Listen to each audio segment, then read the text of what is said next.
আমি নিজে open challenge নিয়েছি যে আমাদের খানাকুল 2 নম্বর সহ 1 নম্বরে যত মতানৈক্য মতভেদ আমাদের নেতৃত্বদের মধ্যে আছে আমি সেটা অনুঘটকের কাজ করে আমরা সবাইয়ের সাথে বসবো, আমরা ঐক্যবদ্ধভাবে আগামী দিনে একসাথে রাস্তায় নামবো। দলীয় সংগঠনকে ঐক্যবদ্ধ করার ওপেন চ্যালেঞ্জ করলেন খানাকুলের যুব তৃণমূল নেতা তথা আরামবাগ সাংগঠনিক জেলা INTTUCর সাধারণ সম্পাদক নুরনবী মণ্ডল ওরফে ময়না। রবিবার তার ডাকে খানাকুলের রাজহাটিতে আগামী বিধানসভা নির্বাচনের এক প্রস্তুতি সভা অনুষ্ঠিত হয়। এখানে ময়না ছাড়াও তৃণমূলের বিভিন্ন সংগঠনের নেতাকর্মীরা উপস্থিত ছিলেন। তিনি এই সভা থেকে দলীয় সংগঠনকে ঐক্যবদ্ধ করার শপথ গ্রহণ করেন। তিনি বলেন, খানাকুলে দলের মধ্যে যতই মান অভিমান থাকুক না কেন, তিনি দায়িত্ব নিয়ে সকলকে ঐক্যবদ্ধ করে আগামী বিধানসভা নির্বাচনে লড়াই করবেন। বিজেপির বিরুদ্ধে দলকে জয় উপহার দেবেন। তিনি পরিষ্কার জানান, দল যাকেই প্রার্থী করবে তাকে জয়ী করার জন্য তারা চোখে চোখ রেখে ভোট যুদ্ধে ঝাঁপিয়ে পড়বেন।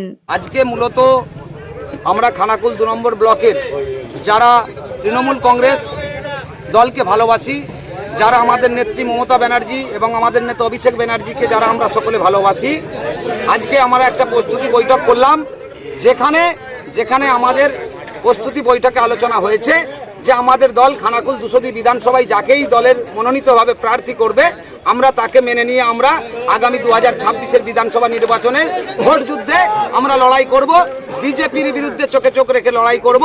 এবং আরেকটি জিনিস আজকের প্রস্তুতি বৈঠকে আমাদের সিদ্ধান্ত হয়েছে এবং আমি নিজে ওপেন চ্যালেঞ্জ নিয়েছি যে আমাদের খানাকুল 2 নম্বর সহ 1 নম্বরে যত মতানৈক্য মতভেদ আমাদের নেতৃত্বদের মধ্যে আছে আমি সেটা অনুঘটকের কাজ করে আমরা সবাইয়ের সাথে বসবো, একসাথে আমরা ঐক্যবদ্ধ পরিবার তৃণমূল কংগ্রেস পরিবার, মমতা ব্যানার্জি অভিষেক ব্যানার্জি যাদের ভালোবাসেন দিদিকে অভিষেক দাকে, যারা দলকে ভালোবাসেন, যারা আমাদের পতাকা টিএমসি পতাকাকে ভালোবাসেন, তারা সবাই আমরা ঐক্যবদ্ধভাবে আগামী দিনে একসাথে রাস্তায় নামবো। এই পরিকল্পনার প্রস্তুতি বৈঠক আজকে হলো। আপনার নাম? আমার নাম নুরনবী মণ্ডল, আমি আরামবাগ সাংগঠনিক জেলা INTTUC জেনারেল সেক্রেটারি। আজকে যে মায়েরা এসসি মায়েরা 1200 টাকা লক্ষ্মী ভান্ডার পেত তারা 1700 টাকায় গিয়ে পৌঁছেছে। আজকে যারা জেনারেল কাস্টের 1000 টাকা পেত তারা 1500 টাকা। ভারতবর্ষের কোন ইতিহাসে নেই স্বাধীনতার পর যে যুবক আর যুবতী ভাতা 21 বছর বয়স হলে মাধ্যমিক পাস ছেলে মেয়ে তাদের জন্য 1500 টাকা 40 বছর বয়স অবধি দেবে। এইরকম ভারতবর্ষ কোন নজির সৃষ্টি করতে পারেননি। তাহলে মানুষের কাছে আমাদের বলার অধিকার আছে, ভোট চাওয়ার অধিকার আছে। লবিবাজি কিছু নেই, আজকের চেহারা বুঝিয়ে দিচ্ছে। সমস্ত নেতৃত্বের সমস্ত মানুষ এসেছে এখানে, কোন লবি নেই। আর ভগবানের কাছে একটাই প্রার্থনা করি, এই খানাকুলের বুকেতে তৃণমূলের কে প্রার্থী হবে চিন্তা করি না, যেন বিজেপি প্রার্থী সুশান্ত ঘোষ হয়, ওকে কবরের শ্মশানে আমরা পাঠাই। এই কথা বলে সময় সংকীর্ণ, সকলকে অভিনন্দন জানিয়ে কথা শেষ করছি। জয় বাংলা। নমস্কার। খানাকুল 2 নম্বর ব্লক তৃণমূল কংগ্রেসের উদ্যোগে আজকে যে সভা আয়োজন করা হয়েছে INTTUCর পক্ষ থেকে নুরনবী মণ্ডলের নেতৃত্বে এবং সংখ্যালঘু ছেলেও তার সঙ্গে যুক্ত হয়েছে এবং আজকে 11টা অঞ্চল থেকে যে আগত তৃণমূল কংগ্রেসের সৈনিক নয়, তারা লড়াকু নেতৃত্ব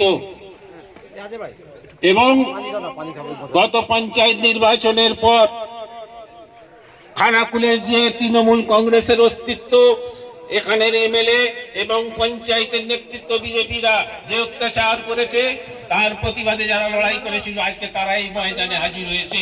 তাদের প্রত্যেককে আন্তরিক শুভেচ্ছা জানাই তৃণমূল কংগ্রেসের পক্ষ থেকে। এবং আজকে এই প্রতিজ্ঞা আমরা এখান থেকে নিয়ে যাব।